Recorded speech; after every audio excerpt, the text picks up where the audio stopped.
तो झारखंड से ये तमाम रिपोर्ट आप देख रहे हैं और झारखंड के आखिरी छोर पर साहिबगंज और पाकुड़ जिला भी आता है जो पश्चिम बंगाल की सीमा से बिल्कुल सटा हुआ है। इस इलाके की समस्याओं का भी जायजा लिया है हमारे संवाददाता ने। डीडी न्यूज दिल्ली की टीम अभी झारखंड विधानसभा चुनाव कवर करने के लिए झारखंड के हर एक इलाके में जाकर आपको पल पल की खबर दे रही है। अभी हम झारखंड के बिल्कुल अंतिम हिस्से पर खड़े हैं जो साहिबगंज कहलाता है और ये साहिबगंज के ठीक बगल का जो जिला है वो पाकुड़ है जो बिहार और झारखंड की सीमा को छूता है। अभी हम साहिबगंज की सीमा पर हैं और यहाँ से ठीक ये जो आप देख रहे हैं जिला गंगा समिति साहिबगंज, धन्यवाद, कृपया पुनः पधारें। यहाँ से ठीक बाद बंगाल की सीमा शुरू हो जाती है जो मुर्शिदाबाद कहलाता है और मुर्शिदाबाद के बाद फरक्का आता है जिस फरक्का डैम की चर्चा देश भर में होती है। हम आपको इसी बंगाल की सीमा के अंदर लिए चलते हैं और ये जानने की समझने की कोशिश करेंगे कि झारखंड विधानसभा चुनाव के दौरान जो बांग्लादेशी घुसपैठियों का मुद्दा छाया हुआ है उस मुद्दे में कितना दम नजर आता है और क्या बांग्लादेशी घुसपैठी का जो मसला है वो क्या बंगाल के रास्ते झारखंड तक पहुंच रहा है, ये जानने के लिए हम चल रहे हैं बंगाल की सीमा के भीतर। हम झारखंड से अब बंगाल की सीमा में दाखिल हो चुके हैं। ये मुर्शिदाबाद ज़िला है और यहाँ से कुछ ही दूरी पर फरक्का है और हम ये जायज़ा लेने के लिए आए हैं कि आखिर झारखंड और जो बंगाल की स्थिति है ये कैसी है। झारखंड और बंगाल और बिहार ये तीनों राज्य कभी एक हुआ करते थे। बंगाल से बिहार अलग हुआ और बिहार से झारखंड अलग हुआ, लेकिन आप देखिए कि सड़कों की हालत अगर कहें या फिर शहर की चमक की बात करें तो वो चमक बिल्कुल नहीं दिखाई पड़ रही है, ना ही झारखंड में और ना ही बंगाल में। सड़कें जर्जर हैं, बिल्कुल टूटी हुई हैं।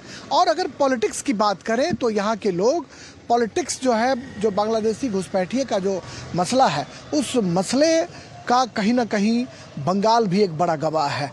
झारखंड के लोग बताते हैं कि बंगाल से इसी रास्ते से जो बांग्लादेशी घुसपैठिए हैं वो झारखंड की तरफ दाखिल होते हैं। और अगर हम बंगाल की बात करें तो राष्ट्रीय पिछड़ा वर्ग आयोग के जो चेयरमैन हैं हंसराज अहीर, उन्होंने बाकायदा इस बात की तस्दीक की और बंगाल सरकार को ये पत्र लिखा कि राष्ट्रीय पिछड़ा वर्ग आयोग की सूची में उन मुस्लिम जातियों को बड़ी तादाद में शामिल कर दिया गया है जो या तो बांग्लादेश से आए हैं या फिर बंगाल में हैं। यानी हिंदू के मुकाबले मुस्लिम ओबीसी जातियों की संख्या बहुत ज़्यादा जो है वो नज़र आ रही थी और इसके लिए चीफ सेक्रेटरी को भी शिकायत दर्ज कराई गई, खूब उस पर सियासत हुई और मामला अभी भी जो है वो चल रहा है। बंगाल के सीमा के अंदर आने के बाद हम ये समझ सकते हैं कि आखिर यहाँ से झारखंड किस तरीके से लोग दाखिल हो जाया करते होंगे, इसकी कल्पना आप बखूबी कर सकते हैं। क्योंकि दूरी कुछ भी नहीं है, हम झारखंड से आराम से बंगाल की सीमा में दाखिल हो गए और यहाँ आकर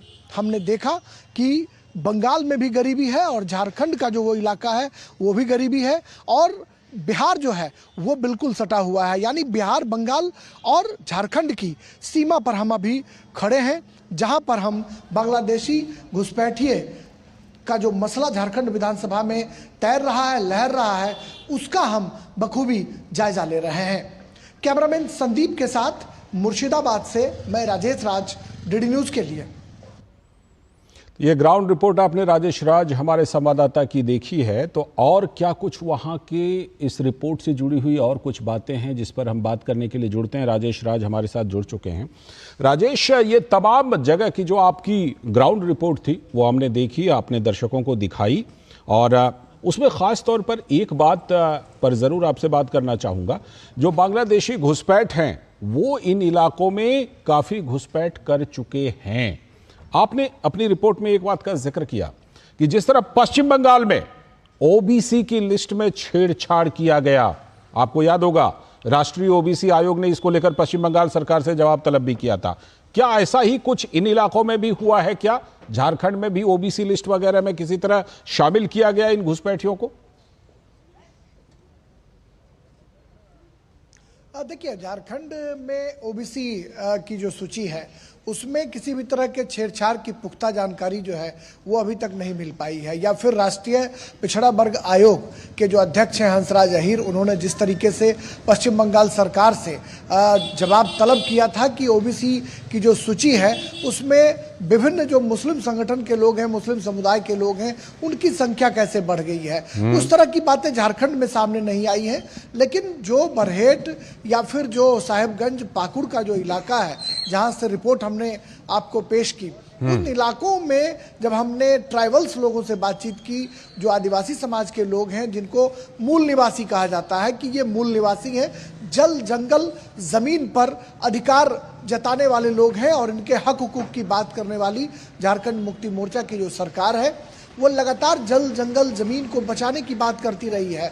लेकिन आज आदिवासी समुदाय के जो लोग हैं वो वहां पर सवाल करते हुए नजर आए कि आखिर ये बांग्लादेशी घुसपैठिए जिस मुद्दे को भारतीय जनता पार्टी जोर शोर से उठाने का काम कर रही है वो कहां से आ रहे हैं। यह सवाल कहीं ना कहीं उन जिलों में बहुत तेजी से तैर रहा है जो जिले पश्चिम बंगाल की सीमा से बिल्कुल सटे हुए इलाके हैं। और हमने आपको दिखाया कि मुर्शिदाबाद और फरक्का और साहिबगंज पाकुड़ ये तमाम वो इलाके हैं जो बिहार, झारखंड और पश्चिम बंगाल की सीमा से बिल्कुल सटे हुए इलाके हैं। हालांकि जब हम उन लोगों के बीच जब पहुंचे, जिसे गृह मंत्री ने अपने इंटरव्यू के दौरान जमाई टोला कहा, जब वहां हम गए, हमने उनका विजुअल बनाया, लोगों से बातचीत करने की कोशिश की, तो वो जो है वो मुकरते हुए नजर आए। उन्होंने स्पष्ट तौर पर कोई अपनी बात नहीं कही।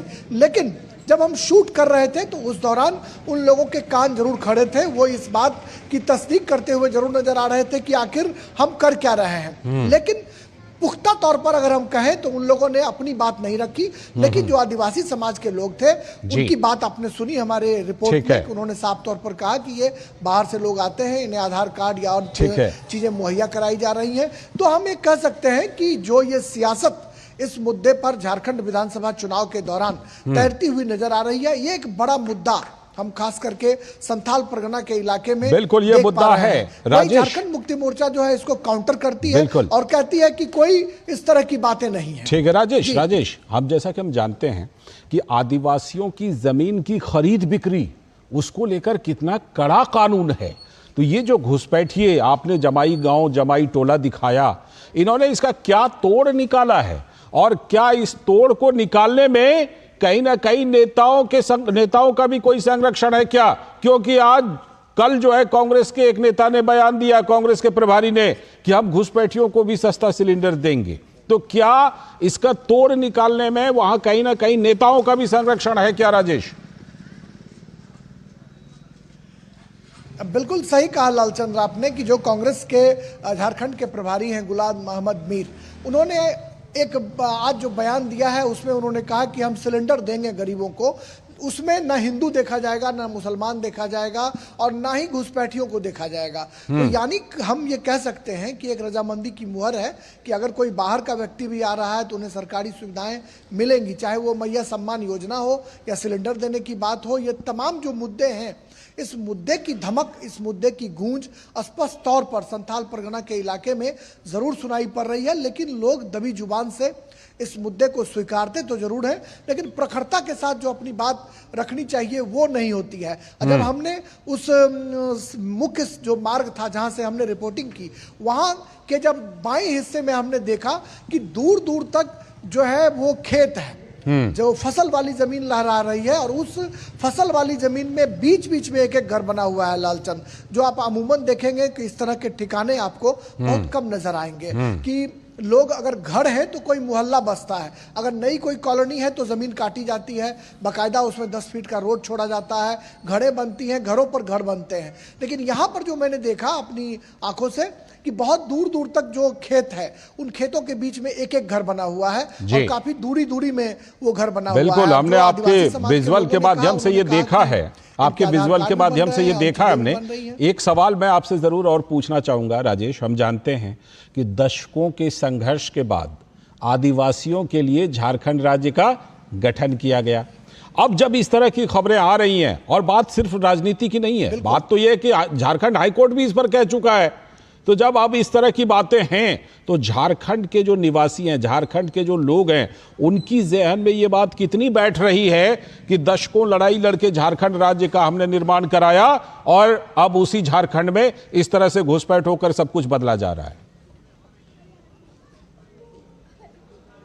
बिल्कुल मौजूद सवाल है लालचंद्र आपका। जो आदिवासी हैं, जो मूल निवासी हैं, उनके मन में ये भाव जरूर जागृत हो रहा है। लेकिन हम जानते हैं कि बिहार, झारखंड, उत्तर प्रदेश ये ऐसे राज्य हैं जहां पर सब कुछ जाति के आधार पर तय होता है। कास्ट के आधार पर टिकटें बढ़ती हैं, कास्ट के आधार पर हम वोटिंग करते हैं। झारखंड, बिहार में एक कहावत बहुत प्रचलित है, आप भी चूंकि बिहार के हैं, बांका के हैं, और मैं जानता हूं कि आप इस कहावत को जरूर जानते होंगे कि हम देश विदेश में पढ़ाई करते हैं, शादी ब्याह के लिए अपने गांव आते हैं और हमारे जो बड़े बुजुर्ग हैं वो कहते हैं कि वोट और बेटी दोनों जाते में जाई, यानी वोट जो है अपने जात को दी जाएगी और बेटी की शादी होगी तो अपने जाति बिरादरी में होगी। तो इस तरह की चीजें जो है बिहार, झारखंड, उत्तर प्रदेश में देखने को मिलती हैं।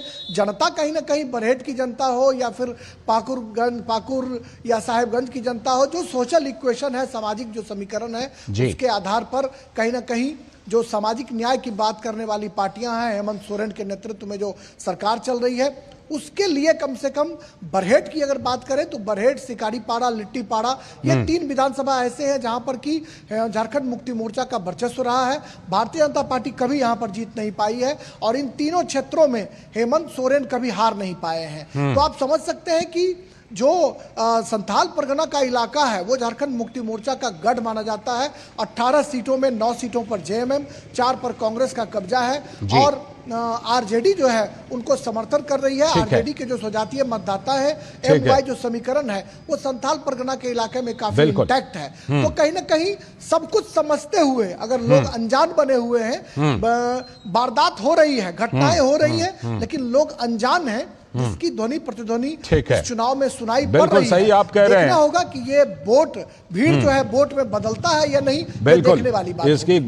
इसकी गूंज ना सिर्फ उस इलाके में, ना सिर्फ हेमंत सोरेन के क्षेत्र में, बल्कि इसकी गूंज तो झारखंड, पूरे झारखंड में और यहाँ तक कि झारखंड के बाहर भी सुनाई पड़ रही है। अब ये बात अलग है कि हेमंत सोरेन को कितनी बड़ी चुनौती मिलती है। बहुत बहुत शुक्रिया जुड़ने के लिए राजेश राज, हमारे संवाददाता ग्राउंड जीरो से जुड़े थे और अपनी तमाम रिपोर्ट राजेश राज ने हमें दिखाई और वहां की तमाम बातें बताई कि क्या कुछ झारखंड के चुनाव में असली हकीकत, जमीनी हकीकत क्या कुछ है। और झारखंड में आज रक्षा मंत्री राजनाथ सिंह भी थे, तो झारखंड में अवैध प्रवासियों की समस्या बरकरार है, ये बात उन्होंने कही। विधानसभा चुनाव के मद्देनजर मतदाताओं